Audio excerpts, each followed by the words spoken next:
Welcome to Ipswich Living. I'm your host, Amelia DeVita. Today we're going to have a look at Division 9 of Ipswich, which includes Raceview, Flinders View, Swan Bank, Ripley, Red Bank Plains South and Springfield Lakes. In this week's episode, we'll explore some of the highlights of Division 9, such as the development of health and education cities, the Swan Bank Industrial Area and Power Station, as well as the stunning White Rock tourist attraction. But first, let's take a closer look into Division 9. I'm Councillor Sheila Ireland and I have Division 9 in the City of Ipswich. I have two areas that are growing rapidly at the moment, Springfield Lakes and Red Bank Plains South. So at Red Bank Plains South I have Fernbrook Estate and Mount View Estate, and they're both really taking up all of the open space that was left in that area. It's interesting to have an established area because they have all of the curb and channeling and they have their established parks. But when you come into the new areas, I guess the things that probably council can't control as much are the transport issues for them. Well, I only have, for Division 9, I only have Swan Bank, Enterprise Park, that's the biggest area for me. And you've probably just noticed that they've done a lot of clearing of the land, so they're ready to put large lot development in there. And I think that for the future growth of Ripley Valley and Red Bank Plains, it'll give people the opportunity to live and work in the same area and stop that congestion on the roads. It's actually been fabulous to get Springfield Lakes in my division because when I first started off I had a very small area, Flinders View, Raceview, Ripley, and when I first got in 2004 they were going to put a lake out at Deebing Heights and I was so excited because I really like to see water in any development and didn't come to pass. So in 2008 to pick up Springfield Lakes and to actually end up with two lakes in my division is just fabulous. And I think we're such a dry area in Ipswich. I think that to have water as a view just makes everyone feel cooler and calmer, and I'm very excited about that. I think it's wonderful, you know, the government is saying that we need to look at obesity and to make people fit, and I think that all of the paths that are out there give parents in particular an opportunity to take the children for walks. They can ride their bikes, they can rollerblade, they can, you know, get out there and just enjoy themselves. And because we do have smaller lots that are happening now, parks and open areas are so important for family life, for family gatherings, for kids to get out and kick a ball together. I think it's really important in the life of a community to have open space. Well, Health City, I hope, is actually going to happen, which will be great. And then next to Health City will be 8 playing fields. And so you'll gradually see them come online in the next few years. And for this area where there's such a population happening, you know, there's over 20,000 people here in Springfield itself, to have these playing fields for our children coming through, well, even for adults to stay fit, but 8 playing fields, and Rebel Domain opens on the 29th of this month. So there will be so much opportunity both in the arts through Rebel Domain and for sport with all the 8 playing fields coming online. It'll be wonderful to see.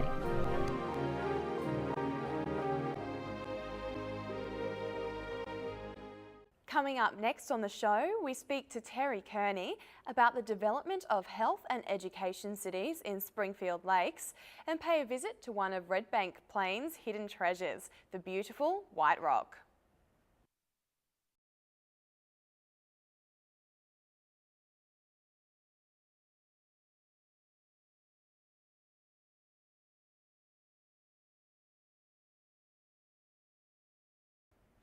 Welcome back to Ipswich Living.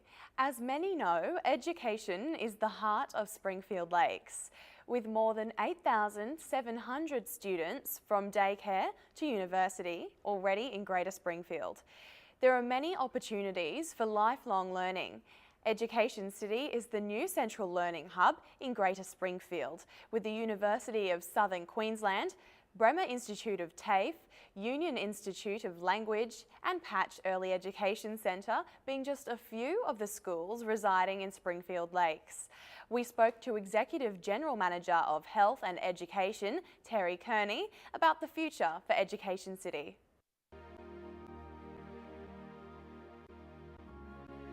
My name's Terry Carney. I'm the Executive General Manager of Education and Health at Springfield Land Corporation. It's been very much welcomed by the community. This year we've been very, very fortunate.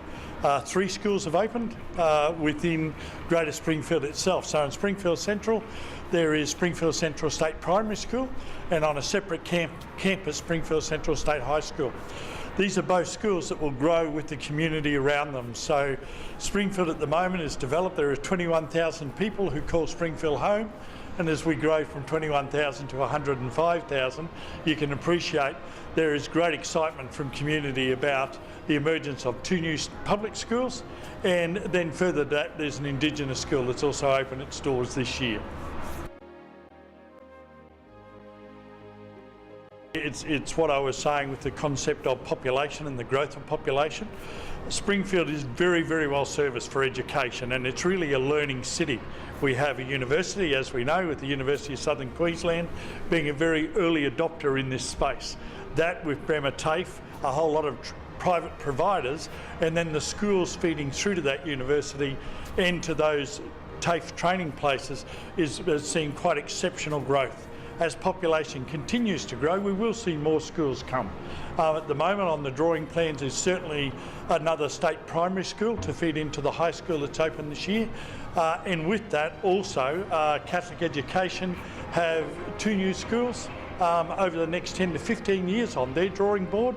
In fact, they're looking at opening their next primary school up opposite the Springfield Central State Primary School over the next 2 years. So there is continued growth. There's also a lot of interest from an international school also to establish itself in Greater Springfield as people see just the growth and the potential of this particular area.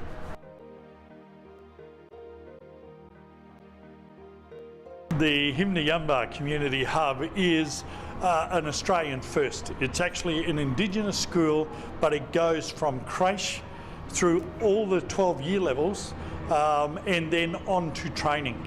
So it is the vision of an elder, Uncle Albert Holt, in Brisbane, and with colleague Mitra and the team at Himnayumba, they are really going to create something very, very special. This year it's open in temporary accommodation at Education City, and will move to its own purpose-built facility within Greater Springfield we hope for the start of next year. It's been a vision of many people for a long, long time. The concept of Himnayumba as a community hub is where there is a very, very strong focus on Indigenous culture, and it's through that Indigenous culture that this is a listening and learning place, and it really is focused on learning. Now, it will be open to Indigenous students and other students who wish to learn with that environment. It has been very, very well received by Indigenous elders throughout the communities, and they're looking at it as it builds on the success of Southside Education, that was one of the original Indigenous schools in Brisbane.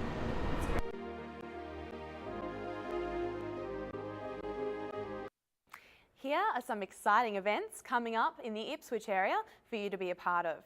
Public steam train rides will take you for a ride into the past on a vintage steam train on the 5th of June. The train will be departing Swan Bank station at 10 a.m, 11:30 a.m. and 1 p.m, and departing Bundamba Racecourse station at 10:40 a.m. and 12:15 p.m. Bookings are not required, but for more information visit qpsr.net. The Legends of Las Vegas are coming on the 11th of June from the 11 a.m. to 1 p.m. spot. Veteran performer Izzy Dye will join with Queensland award-winning cabaret artist Susie J to bring this wonderful show to the Ipswich Civic Centre. The event will cost $13, and for more information visit ipswichciviccentre.com.au. Motherhood the Musical is the joyous journey and loving look at the blessings and perils of being a mum. It's climbing the emotional mountain only to find that there's laundry at the top. It's about laughing and crying, craziness and calm, smiles and tears, and all before breakfast. This hilarious musical is being shown at the Ipswich Civic Centre on the 15th of June at 7:30 p.m, and tickets start at $39. For more information, visit ipswichciviccentre.com.au. And come and experience the thrills and excitement of round 5 of the Australian Superbikes Championships as they speed around Queensland Raceway. Friday the 3rd till Sunday the 5th of June. For more information, visit queenslandraceway.com.au. Find out what it really takes to build a train at Build It. Since 1865, the North Ipswich Railway Workshops have been the workplace of thousands of skilled tradesmen who have built and maintained the locomotives, wagons, carriages and machinery needed to create and run the railway in Queensland. From the 18th of June to the 17th of July, the Workshops Railways Museum will be encouraging all ages to get into the big, loud, fun, hands-on activities and walk in the footsteps of past workers to explore the many different trades used on site and discover what working in a railway workshop is really like. For more information, visit theworkshops.qm.qld.gov.au. As well as education, health is also a central aspect of Springfield, with the development of Health City coming along nicely just across the road. Let's take a look.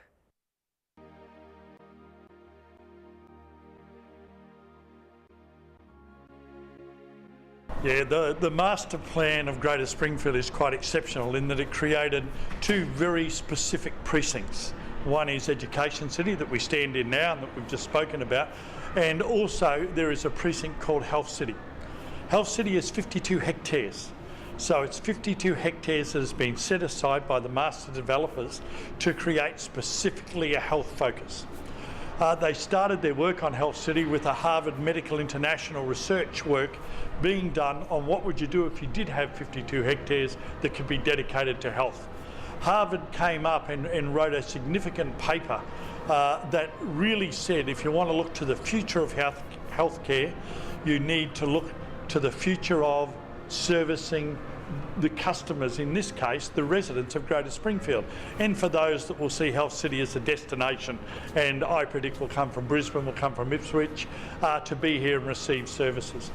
The focus of their paper is really to put the person at the centre of the health solution. So it looks at an integrated care that really truly focuses on wellness as its starting point. So this is not about a health city that is particularly being developed for the sick. It's actually a health city that will focus on wellness and take the person on their journey through life and give them and look after their health care as they go through that. So Harvard International set that scene. It's integrated solution from wellness through to primary care to what they refer to as acute care, which is hospitalisation in hospitals, and then through to aged care. So all of that will be provided within the 52 hectares. So Health City at its core will have a 9-hectare area that is set aside for a hospital. That already has approval for 1,200 beds.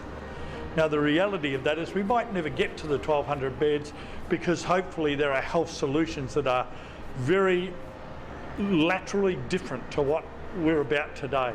The concepts of e-health, the concepts of being serviced while in your home, the concepts of being able to be serviced while at work, the concept of people looking through computers and through apps on telephones and being able to be serviced, blood pressure taken, talking to their GP, getting advice on their wellness, understanding what it will be like as we age and being looked after in that environment. That's the vision of what Health City will be.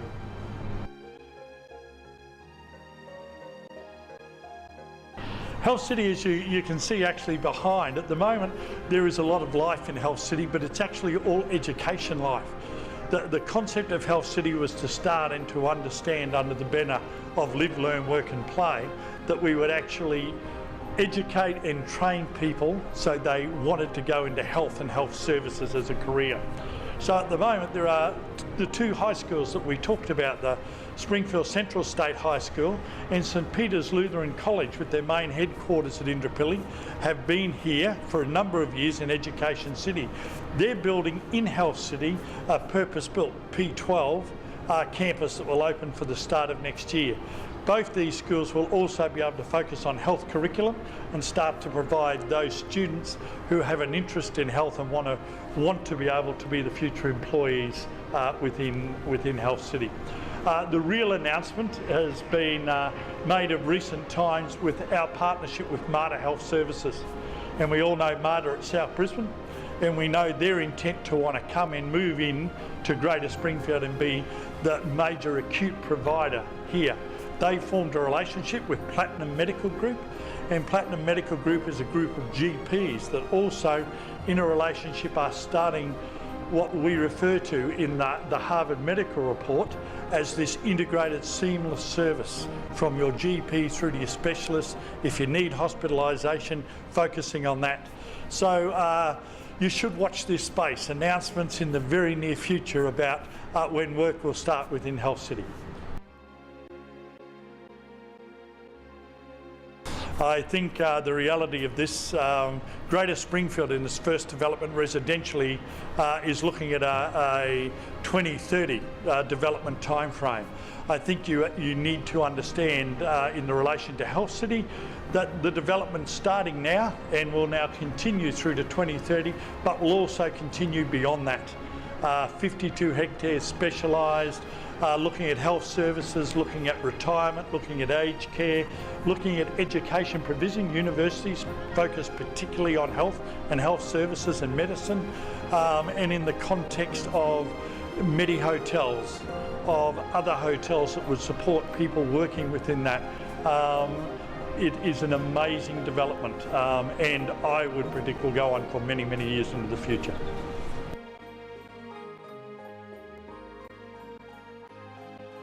I think Greater Springfield, you need to look at that in the context of a very futuristic and modern city. For example, this weekend there's a 20-hectare parkland Rebel Domain opening in the middle of Springfield. That's adjacent to Education City. It's adjacent to Health City. Understanding that the state government has announced rail, and that rail will be here in 2013. And around rail, we now know that you get transport-orientated developments. So the possibility for people to live and learn and work right at the rail hub and be a part of this amazing community. With all the residential areas, the development of Spring Mountain is the next residential area, the further development of Brookwater built round the Brookwater golf course, the Greg Norman designed golf course. Drift Restaurant has moved in, as we all know in the press, and is doing exceptionally well. Springfield is just an exciting place to live and will continue to be that way into the future.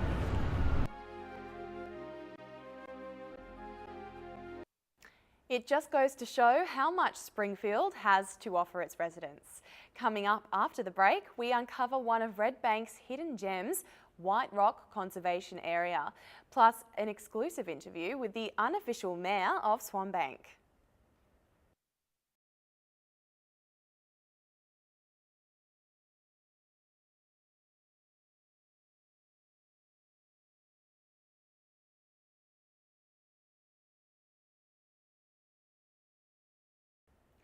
Welcome back to Ipswich Living.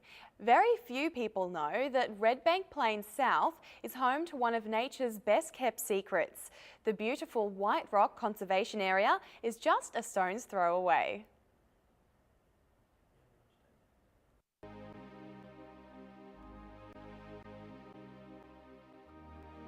The White Rock Conservation Area is a breathtakingly beautiful and popular attraction in Red Bank Plains.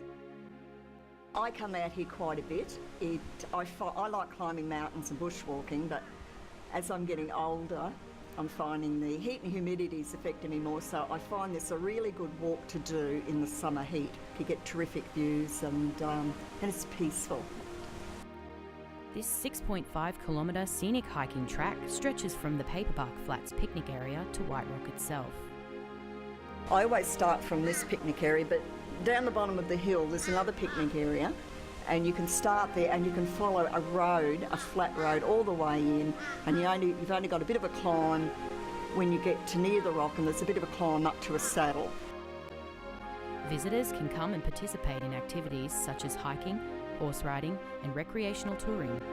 I do what is known as the Ridge Walk, which takes you through the forest and up over some cliffs, and then you go down and you can see the rock from these cliffs, and it's like a big plug, and down the bottom it's sort of like being eroded in, and you've got all lovely colours. With barbecues, picnic areas, lookouts and toilets, it's a place you can take the whole family. I had some friends up here recently and they said they didn't realise there was anything so exotic so close to Brisbane.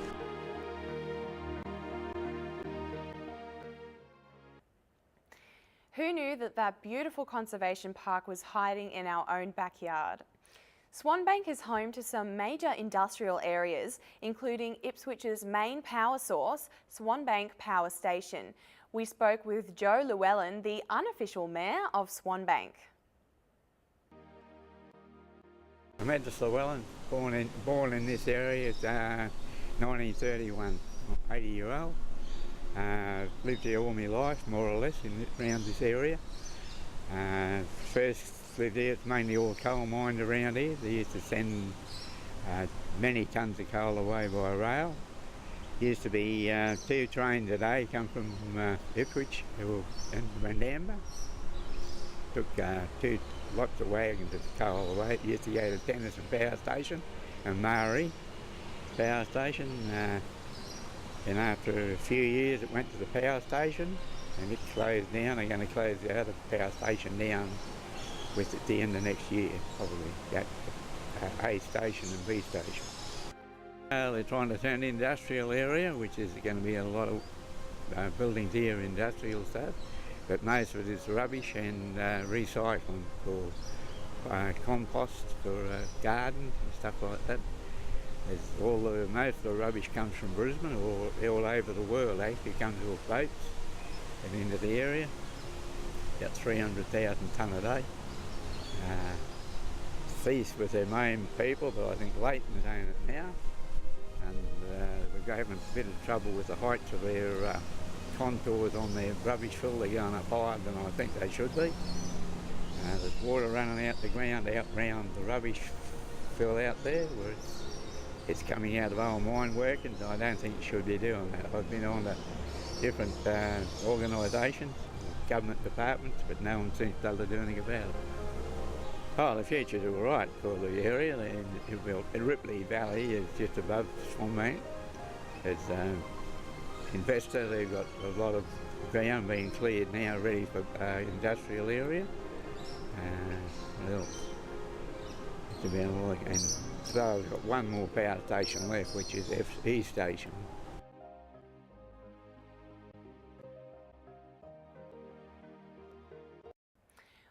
Well, that's all we have time for. Hope to see you next week as we have a look into the highlights of our final division, Division 10, here on Ipswich Living. I'm Amelia DeVita. Goodbye.